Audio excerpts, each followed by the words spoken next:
नमस्कार दोस्तों, मैं कहानी वाला स्वागत करता हूं आप सभी का इस सफर में। चलिए इस सफर का आगाज करते हैं पहली कहानी के साथ। आज जो कहानी मैं आप सभी के लिए पढ़ रहा हूं उस कहानी का नाम है आर्टिस्ट लोग। इसको लिखा है सादत हसन मंटो ने। जमीला को पहली बार महमूद ने बाग जिन्ना में देखा। वो अपनी दो सहेलियों के साथ चहलकदमी कर रही थी। सबने काले बुर्के पहने थे मगर नकाबें उल्टी हुई थी। महमूद सोचने लगा ये किस किस्म का पर्दा है कि बुर्का ओढ़ा हुआ है मगर चेहरा नंगा है। आखिर इस पर्दे का मतलब क्या? महमूद जमीला के हुस्न से बहुत मुतासिर हुआ। वो अपनी सहेलियों के साथ हंसती खेलती जा रही थी। महमूद उसके पीछे चलने लगा। उसको इस बात का कतन होश नहीं था कि वो एक गैर अखलाकी हरकत का मुर्तकिब हो रहा है। उसने सैकड़ों मरतबा जमीला को घूर घूर के भी देखा। इसके अलावा एक दो बार उसको अपनी आंखों से इशारे भी किए मगर जमीला ने उसे दरखूर एतना न समझा और अपनी सहेलियों के साथ बढ़ती चली गई। उसकी सहेलियां भी काफी खूबसूरत थी मगर महमूद ने उसमें एक ऐसी कशिश पाई जो लोहे के साथ मकनातीस की होती है। वो उसके साथ चिमट कर रह गया। एक जगह उसने जुर्रत से काम लेकर जमीला से कहा, हुजूर अपना नकाब तो संभालिए, हवा में उड़ रहा है। जमीला ने यह सुनकर शोर मचाना शुरू कर दिया।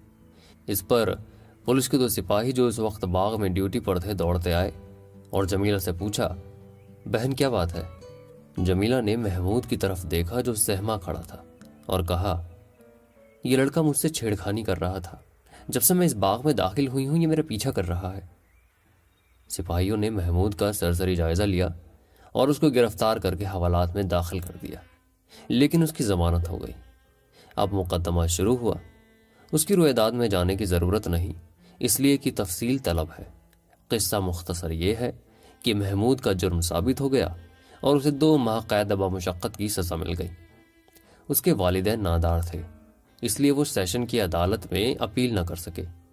महमूद सख्त परेशान था कि आखिर उसका कसूर क्या है। उसको अगर एक लड़की पसंद आ गई थी और उसने उससे चंद बातें करना चाही तो क्या जुर्म है जिसकी पादाश में वो 2 माह कैद बमुशक्कत भुगत रहा है। जेल खाने में वो कई मरतबा बच्चों की तरह रोया भी। उसको मुसव्वरी का शौक था लेकिन उससे वहां चक्की पिसवाई जाती थी। अभी उसे जेल खाने में आए 20 रोज ही हुए थे कि उसे बताया गया कि उसकी मुलाकात आई है। महमूद ने सोचा कि यह मुलाकाती कौन है। उसके वालिद तो उससे सख्त नाराज थे, वालिदा अपाहिज थी और कोई रिश्तेदार भी नहीं थे। सिपाही उसे दरवाजे के पास ले गया जो आहनी सलाखों का बना हुआ था। इन सलाखों के पीछे उसने देखा कि जमीला खड़ी है। वो बहुत हैरत ज़दा हुआ। उसने समझा कि शायद किसी और को देखने आई होगी मगर जमीला ने सलाखों के पास आकर कहा, मैं आपसे मिलने आई हूं।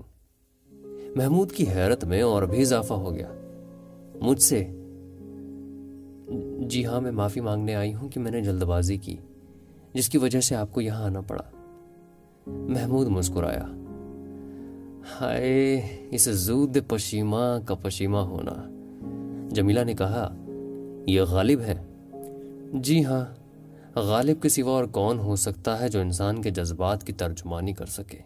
मैंने आपको माफ कर दिया लेकिन मैं यहाँ आपकी कोई खिदमत नहीं कर सकता, इसलिए कि मेरा घर नहीं सरकार का है। इसके लिए मैं माफी का ख्वासगार हूं। जमीला की आंखों में आंसू आ गए। मैं आपकी खादिमा हूं।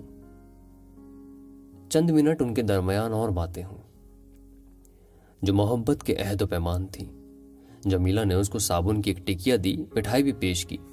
इसके बाद वो हर 15 दिन बाद महमूद से मुलाकात करने के लिए आती रही। इस दौरान में इन दोनों की मोहब्बत उस्तेवार हो गई। जमीला ने महमूद को एक रोज बताया, मुझे मौसीकी सीखने का शौक है। आजकल मैं खां साहब सलाम अली खां से सबक ले रही हूं। महमूद ने उससे कहा, और मुझे मुसव्वरी का शौक है। मुझे यहाँ जेल खाने में और कोई तकलीफ नहीं, मशक्कत से मैं घबराता नहीं, लेकिन मेरी तबीयत जिस फन की तरफ मायल है उसकी तस्कीन नहीं होती।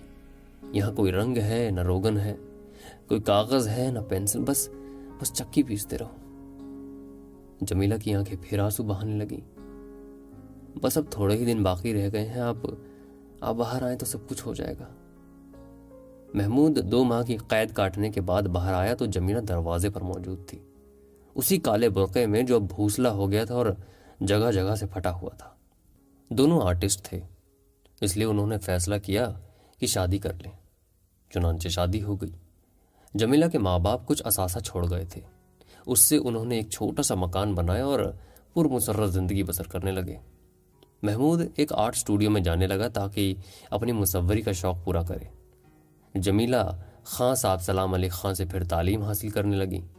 1 बरस तक वो दोनों तालीम हासिल करते रहे। महमूद मुसव्वरी सीखता रहा और जमीला मौसीकी। इसके बाद सारा असासा ख़त्म हो गया और नौबत फांकों पर आ गई। लेकिन दोनों आर्ट शैदाई थे।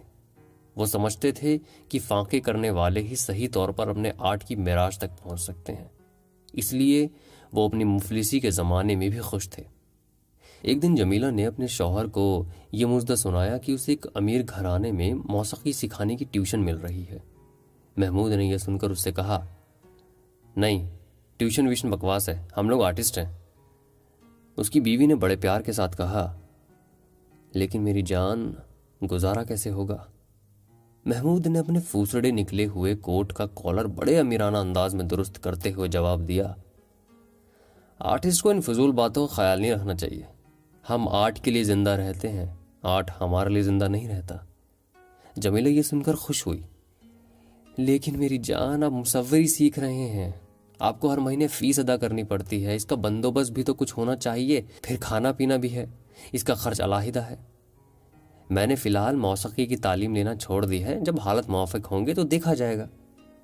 दूसरे दिन जमीला घर आई तो उसके पर्स में 15 रुपये थे, जो उसने अपने खाविंद के हवाले कर दिया और कहा, मैंने आज से ट्यूशन शुरू कर दी है, ये 15 रुपये मुझे पेशगी मिली है, आप मुसव्वरी का फ़न सीखने का काम जारी रखें। महमूद के मर्दाना जज्बात को बड़ी ठेस लगी। मैं नहीं चाहता कि तुम मुलाजमत करो, मुलाजमत मुझे करना चाहिए। जमीला ने ख़ास अंदाज में कहा, हाय, मैं आपकी गैर हूँ। मैंने अगर कहीं थोड़ी देर मुलाजमत कर ली है तो इसमें हर्ज ही क्या है? बहुत अच्छे लोग हैं। जिस लड़की को मैं मौसीकी की तालीम देती हूँ बहुत प्यारी और ज़हीन है। ये सुनकर महमूद खामोश हो गया। उसने मज़ीद गुफ्तगू ना की। दूसरे हफ्ते के बाद वो 25 रुपये लेकर आया और अपनी बीवी से कहा, मैंने आज अपनी एक तस्वीर बेची है, ख़रीदार ने उसे बहुत पसंद किया, लेकिन खसीस था, सिर्फ 25 रुपये दिए। अब उम्मीद है कि मेरी तस्वीरों के लिए मार्केट चल निकलेगी। जमीला मुस्कुराई, तो फिर काफ़ी अमीर आदमी हो जाएंगे आप। महमूद ने उससे कहा, जब मेरी तस्वीरें बिकना शुरू हो जाएंगी तो मैं ट्यूशन नहीं करने दूंगा। जमीला ने अपनी खाविंद की टाई की गिरह दुरुस्त की और बड़े प्यार से कहा, आप मेरे मालिक हैं, जो भी हुक्म देंगे मुझे तस्लीम होगा। दोनों बहुत खुश थे, इसलिए कि वो एक दूसरे से मोहब्बत करते थे। महमूद ने जमीला से कहा, अब तुम कुछ फिक्र ना करो, मेरा काम चल निकला है। 4 तस्वीरें कल परसों तक बिक जाएंगी और अच्छे दाम वसूल हो जाएंगे, फिर तुम अपनी मौसीकी की तालीम जारी रख सकोगी। एक दिन जमीला जब शाम को घर आई तो उसके सर के बालों में धुनकी हुई रुई का गुबार इस तरह जमा था जैसे किसी उधेड़ उम्र आदमी की दाढ़ी में सफ़ेद बाल।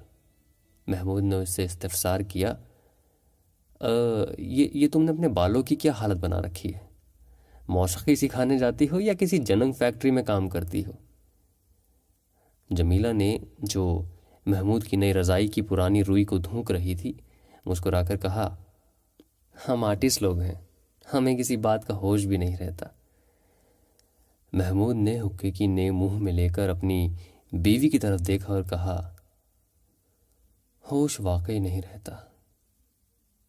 जमीला ने महमूद के बालों में अपनी उंगलियों से कंघी करना शुरू की। ये धुनकी हुई रुई का गुबार आपके सर में कैसे आ गया? महमूद ने हुक्के का एक कश लगाया,